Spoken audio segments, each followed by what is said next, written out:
go ahead. So on Easter morning, my friend had sent me a text message telling me that her dog had found this squirrel, and she didn't know what to do with it. It seemed injured. What should she do? And is there anything that I could do to help her? And I had done some wildlife rehabilitation before. Well, not rehabilitation myself, but rather I helped facilitate it. And I said, okay, sure, yeah, I can help you. And first I sent her number for somebody, but apparently that person didn't take squirrels, and she had kids and a dog and a cat. Okay, fine, I'll take him. Let me take care of him until we can get him to a wildlife rehabber, which we couldn't do that day. It was a holiday.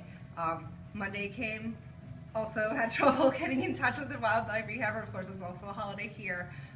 Finally got in touch with someone who gave us a number for a place that was now closed. So I took him for another night, and then finally the next day we were able to get him to the rehabber. But the whole time I fed him, I kept him really comfy. We had him on a heating pad with a really comfy sheet on top, and he'd get all cozy up in there. And then when he was active, I'd feed him, and he would kind of chirp at me and talk. He would talk, he'd chatter, and I gave him, I got him, of course the first 24 hours I had him, I was really concerned about getting him hydrated because he'd probably been out of the nest for quite some time.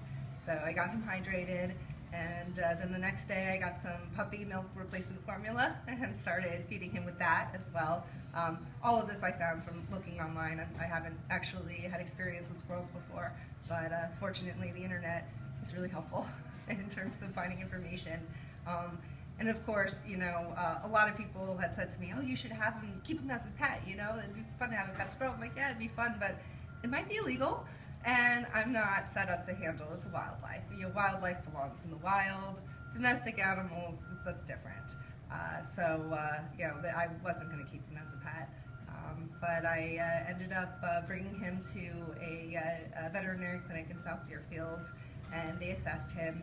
And I talked to them this morning actually, and they told me that it turned out that his legs weren't working not because of them being broken or having a spinal injury, but rather he had a genetic malformation.